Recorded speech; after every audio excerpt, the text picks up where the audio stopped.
Home minister Amit Shah का ये कहना है कि इलेक्शन करवाना हमारे हाथ में नहीं है। इलेक्शन करवाना जो है वो इलेक्शन कमीशन के हाथ में है। जैसे ही इलेक्शन कमीशन को लगेगा कि जम्मू कश्मीर में इलेक्शंस करवाने हैं तो उसी वक्त जो है हम भी अपनी रिपोर्ट सबमिट कर देंगे। यानी अब गृह मंत्री अमित शाह ये कह रहे हैं कि इलेक्शन करवाना हमारे हाथ में नहीं है, जबकि अलग अलग जितनी भी पॉलिटिकल पार्टीज हैं जम्मू और कश्मीर में वो ये कह रही है कि इलेक्शन कमीशन जो है वो केंद्र सरकार की कठपुतली है। यानी जो सेंटर सरकार है, सेंटर में जो सरकार बैठी है उसकी कठपुतली जो है वो इलेक्शन कमीशन ऑफ इंडिया है।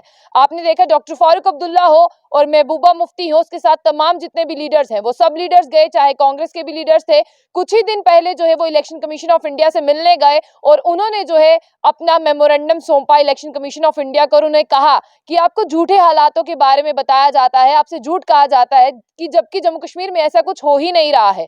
आपने देखा कि डॉक्टर फारूक अब्दुल्ला ने जो है वो लीड किया तमाम उन लीडर्स को और अपना डेलीगेशन लेकर जो है वो दिल्ली पहुंचे थे। और दिल्ली पहुंचने के बाद एक बड़ा बयान जो है वो गृह मंत्री अमित शाह का है। अब गृह मंत्री अमित शाह ये कह रहे हैं कि इलेक्शन करवाना हमारे हाथ में नहीं है, जबकि डॉक्टर फारूक अब्दुल्ला और तमाम लीडर्स ये कहते हैं कि इलेक्शन कमीशन जो है वो कठपुतली बन चुका है केंद्र सरकार की। इलेक्शन कमीशन जो है एक ऑटोनोमस बॉडी है और अभी गृह मंत्री अमित शाह ने जो ये अपना एक बड़ा स्टेटमेंट दिया है, ये स्टेटमेंट उन्होंने इंडिया टुडे के कनक्लेव में दिया है लास्ट नाइट। आपको ये भी बता दें कि उन्होंने कहा कि इलेक्शन कमीशन को इलेक्शन की तैयारी करनी है, ना कि इलेक्शन की तैयारी जो है वो बीजेपी को करनी है, ये गृह मंत्री अमित शाह या प्रधानमंत्री मोदी को करनी है। इलेक्शन कमीशन को अपनी कमर कसनी है जम्मू कश्मीर में चुनाव करवाने के लिए। लेकिन आपको बताएं, जब पिछली बार की बात करते हैं जम्मू कश्मीर में चुनाव हुए थे, उससे बेहतर जो है अब के जम्मू कश्मीर के हालात लगते हैं, लेकिन फिर इलेक्शंस में देरी क्यों? गृह मंत्री अमित शाह ने यह भी कहा कि यहाँ पर इलेक्शन जो है वो इलेक्शन कमीशन ऑफ इंडिया ने कराना है। अगर डिले कर रहा है तो इलेक्शन कमीशन ऑफ इंडिया है। अगर रातों रात इलेक्शन कमीशन ऑफ इंडिया हमें कहेगा कि इलेक्शन जो है जम्मू कश्मीर में करवाने हैं तो हम अपनी रिपोर्ट जो है वो सौंप देंगे और जम्मू कश्मीर में जब चाहे इलेक्शन कमीशन ऑफ इंडिया जो है वो इलेक्शन करवाए। लेकिन इसमें जो है वो बीजेपी की या केंद्र सरकार की कोई गलती नहीं है अगर जम्मू कश्मीर में जो है वो चुनाव नहीं हो रहे। इसके साथ साथ आपको ये भी बता दें कि गृह मंत्री अमित शाह ने इसमें यह भी कहा कि हम फुली प्रिपेयर हैं, अपनी तरफ से हम प्रिपेयर हैं, चाहे रात को ही आप जो है वो चुनावों की घोषणा कर दें। तो साथ ही साथ आपको ये भी बता दें कि यहाँ पर यह भी कहा गया है गृह मंत्री अमित शाह द्वारा कि अब तो जम्मू कश्मीर के हालात बेहतर हैं। अमूमन तौर पर कश्मीर की बात करते हैं, जो उन्होंने कश्मीर को कोट किया है, उन्होंने कहा कि कश्मीर में स्टोन पेल्टिंग नहीं होती, मिलिटेंसी जो है वो खत्म होने के कगार पर है और 70% जो है कमी आई है। यानी चाहे स्टोन पेल्टिंग की बात करते हैं चाहे मिलिटेंसी की बात करते हैं, 70% जो है ये सब चीजों में जो है इंक्रीज हुआ है, डिक्रीज हुआ है और डाउनफॉल हुआ है।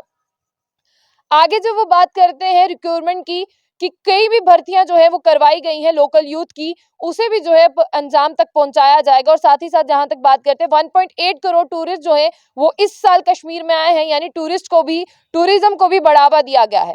उनका ये कहना है कि इससे पहले डिफेंस पॉलिसी जो है वो किसी भी कंट्री में नहीं थी, जो केंद्र सरकार यानी बीजेपी के आने के बाद जो है वो डिफेंस पॉलिसी जो है वो लाई गई है। और ये पहली बार ऐसा हुआ है कि किसी कंट्री में जो है डिफेंस पॉलिसी जो है वो लाई गई है और वो लाने वाले कौन है? बीजेपी वाले हैं। इसके साथ साथ आपको ये भी बता दें कि गृह मंत्री अमित शाह ने यह भी कहा कि आज लोग हमें कहते हैं कि कश्मीर में नॉर्मलसी नहीं है, तो आप बताइए अगर कश्मीर में नॉर्मलसी नहीं होती। जब उनसे ये पूछा गया कि भारत जोड़ो यात्रा के दौरान राहुल गांधी कैसे पैदल चले और उन्होंने लाल चौक पर झंडा कैसे फहराया, तो उन्होंने ये भी कहा कि जब इससे पहले प्रधानमंत्री मोदी गए थे, और इसके साथ साथ उन्होंने यहाँ पर एक और जिक्र किया है कि प्रधानमंत्री मोदी गए थे तब उन्हें पैदल नहीं चलना पड़ा था, यानी वो पैदल चलकर नहीं गए थे और वो चॉपर के जरिए जो है वो वहां पर लैंड किए और झंडा फहरा कर आए थे। तो इसका मतलब कश्मीर में काफी ज्यादा नॉर्मलसी है। अगर राहुल गांधी पैदल चलकर लाल चौक पर झंडा फहराते हैं, फिर वो किस तरह से कहते हैं कि बीजेपी जो है उसकी मंशा क्लियर नहीं है और वो कुछ भी हालात जो है वो नॉर्मल नहीं रहने देना चाहती। साथ साथ में आपको ये भी बता दें कि अमित शाह ये कह रहे हैं कि सर्जिकल स्ट्राइक जैसी जो चीजें हैं और जो एयर स्ट्राइक है उसको भी लेकर यहाँ पर बड़ा बयान दिया गया है कि इंडियन बाउंड्रीज की अगर बात करते हैं, सबसे ज्यादा महफूज जो है वो जम्मू कश्मीर की बाउंड्री है और तीसरे नंबर पर वो आती है। सबसे पहले नंबर पर यूनाइटेड स्टेट और इस्राइल की जो है वो बाउंड्रीज आती हैं, यानी एलएसी की बाउंड्रीज आती हैं, और उसके बाद में तीसरे नंबर पर जो है वो जम्मू कश्मीर की बाउंड्रीज आती हैं, जिन बाउंड्रीज को जो है कोई भी टच नहीं कर सकता इतनी आसानी से। और आज हर कोई कहता है कि वाकई में यूनाइटेड स्टेट्स और इस्राइल के बाद में जो है जम्मू कश्मीर की बाउंड्रीज जो है वो बहुत स्ट्रांग है, यानी इसके जो बॉर्डर एरियाज हैं, बॉर्डर बेल्ट के एरियाज हैं, वो बहुत ज्यादा स्ट्रांग है।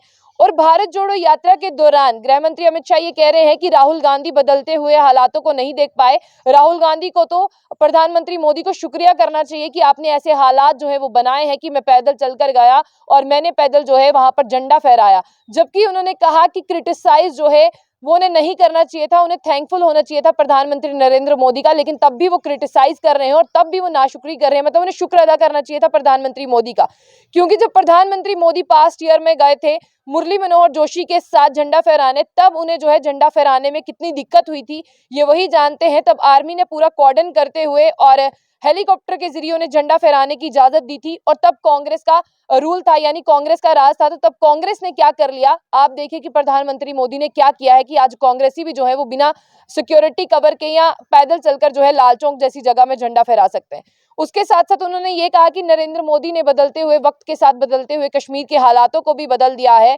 और साफ तौर पर आपको ये भी बता दें कि नरेंद्र मोदी की सरकार में 70% जो है वो डाउनफॉल हुआ है, चाहे वो स्टोन पेल्टिंग हो और चाहे उसके साथ मिलिटेंसी जैसी जो है चीजें हो उसको लेकर। अब साफ तौर पर गृह मंत्री अमित शाह यही कह रहे हैं कि इलेक्शन कमीशन इलेक्शन करा सकता है, हम इलेक्शन नहीं करा सकते। यानी अगर आपको इलेक्शंस के लिए देखना है या आपको किसी भी चीज के लिए देखना है, आपको बीजेपी के दफ्तर के बाहर नहीं जाना। साफ तौर पर गृह मंत्री अमित शाह का ये कहना है, क्योंकि हमारे हाथ में नहीं है इलेक्शन करवाना। अगर आपको इलेक्शन करवाने हैं तो इलेक्शन कमीशन ऑफ इंडिया से कहिए कि आप इलेक्शन करवाएं, क्योंकि शायद उनकी कुछ चीजें अधूरी हैं जो वो इलेक्शन नहीं करवा पा रहे। लेकिन इससे पहले गृह मंत्री अमित शाह ने जितने भी बीजेपी के लीडर्स हैं उन्हें कहा था कि आप डोर टू डोर कैंपेन करना शुरू कर दें, क्योंकि जम्मू कश्मीर में कभी भी चुनाव हो सकते हैं। अब आप गृह मंत्री अमित शाह से जो है इत्तेफाक रखते हैं या आपको लगता है क्या उनके हाथ में नहीं है, तो इसके बारे में जो है आप कमेंट बॉक्स में बता सकते हैं।